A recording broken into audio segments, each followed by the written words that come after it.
Why are you here? What's your reason for being? Why do you get up in the morning? Most people don't have a clue. Pay the bills, to keep a roof over your head. I think we have to reflect on, who am I? Why am I here? What drives me? If I died today, what 3 words would I want said about me if I died today? You know, what is it that defines me? You know, and how do I define myself? Most people allow their circumstances to define them, as opposed to defining themselves and how they're going to show up in life. And so my mission is to help people to connect with the power they have within, their greatness. When you're pursuing your greatness, you don't know what your limits are, so you act like you don't have any. And when you live from that place, you can now be able to make a greater contribution and make a greater impact with your life. Journey to one's self. If you feel like a failure at this very moment, stop. Stop the self-harm. Stop the "it's my fault" bit. It's not your fault.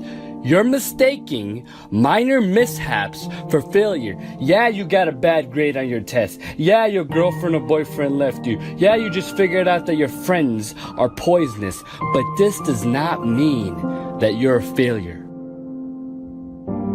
Those minor mishaps are merely moments in your life that you didn't grow. What differentiates winners from losers is the courage to keep moving even when life throws you a curveball.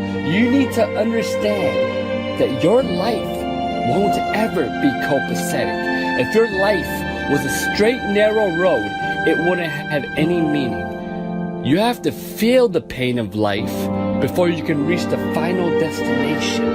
Toss in some potholes, toss in a few detours, toss in a couple rush hours. If you're thinking to yourself that you can't no longer take the pain, remember before you give up that tomorrow might be the day. Be very minimalistic with your life by telling yourself that tomorrow might be the day instead of one day. You will significantly change the outcome of your life. You know that sensation when you feel like you finally found something that you really want to pursue?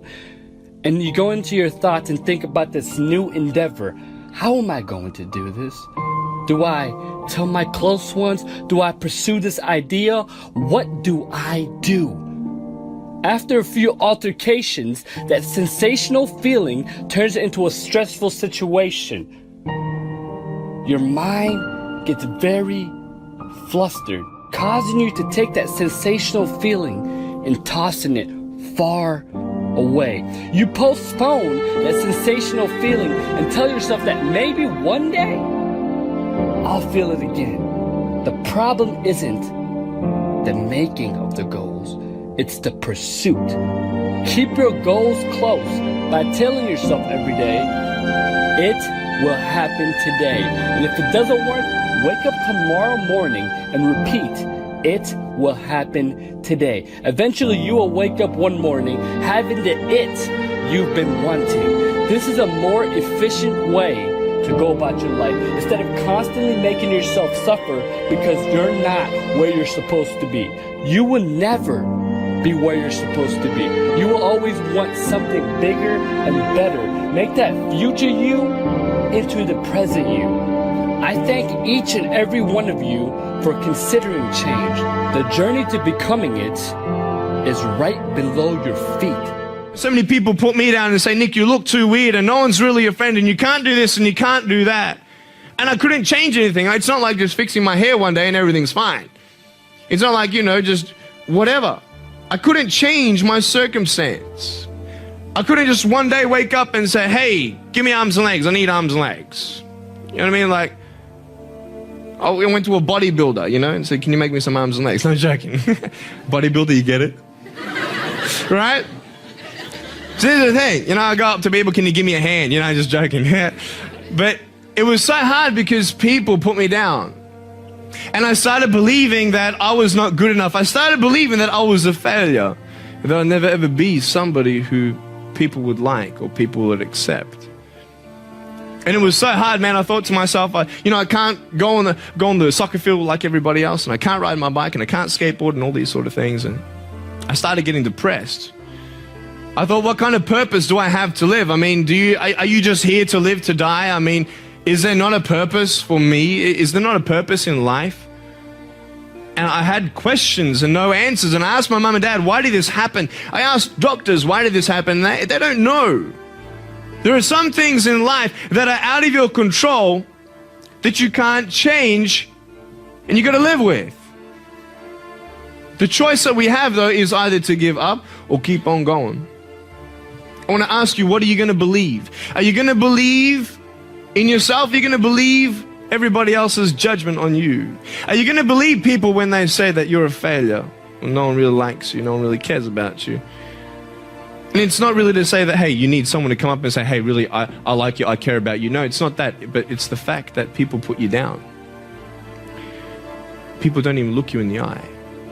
People ask you how you are, and you say fine, but you're not fine, and they'll never know that. You know, we all have adversity in our lives. I doubt if you really, if you know somebody, any friend or anybody that you talk to, there's no lack of adversity. And by the way, that's good, because it's what teaches us how to get back up. You fall down, you get back up. It always happens.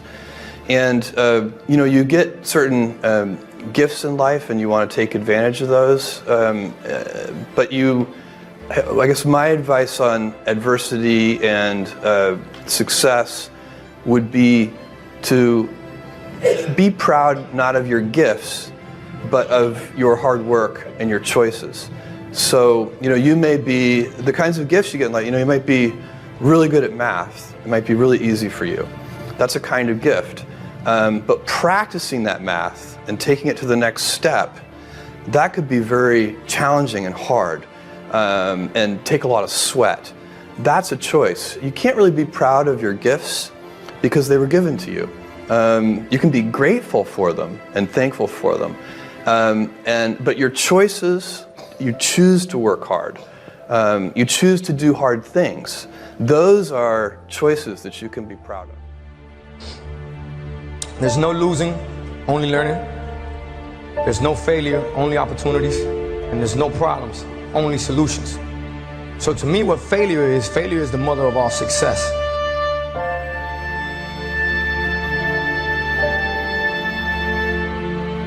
You cannot achieve success without failure. Some of my biggest successes come from some of my biggest failures. Because failure is an experience that lends to wisdom that ultimately makes you a stronger version of yourself. Right now you want to play basketball. Well, it's not in the cards for you. But you know what you discovered? How to be committed, how to be disciplined, how to deny the self so that you can move forward in the direction of your dreams. You've won in that regard. The failure is just a signpost that you're going in the wrong direction. So once you learn how to fall, you realize that the only thing bad about falling is the ego. The ego will trick you into thinking there is something wrong with falling. No, you can't have up without down, right? When you fall, you now have a chance to rise. So without falling, there would be no rise. Without the darkness, you would not be able to see the star. Now, I'm not gonna lie to you. There's gonna be a lot of times y'all about to fail. I'm still failing every day. We are all a work in progress. And one day, you'll be sitting in the dark like I was. And you're gonna be asking yourself, what am I gonna do now? You're gonna ask yourself again and slow it down. What am I gonna do now? But in that moment, I want you to remember the power of you. Man, you knew how good you were. You knew how good you are. You are good. I'm here to tell you, Some of you never heard it. You are good. Each and every one of you in here. This is the best news you've ever heard in your life, because once you understand that you're good, you act accordingly. Listen, life's about, falling down and getting up. It doesn't matter how many times you get knocked down, it's about getting back up. So if there's any kid out there that's told by a parent or a coach or a teacher or somebody that they look up to, somebody that's supposed to push them and believe in them, and they're told no, don't listen to them. Believe in yourself. Sometimes the outcome isn't always what you desire it to be. But the true failure in life is not trying at all.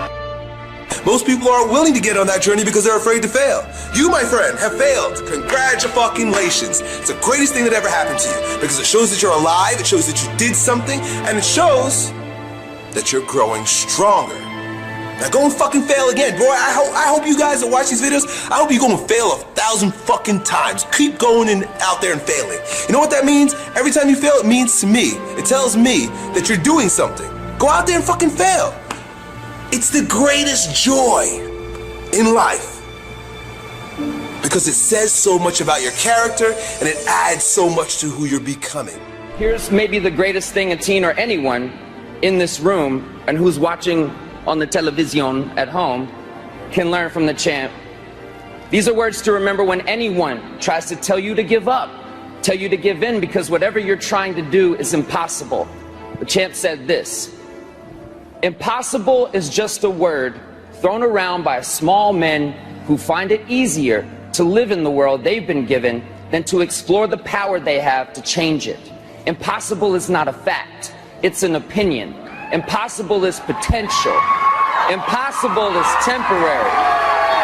Impossible is nothing. Greatest quote ever. So, as a relatively new dad and a former teen, I'm here to say you will make mistakes along the way. You will fall down. I have, many times. Even Ali did. But what we do after that fall is how we make history, because impossible is nothing.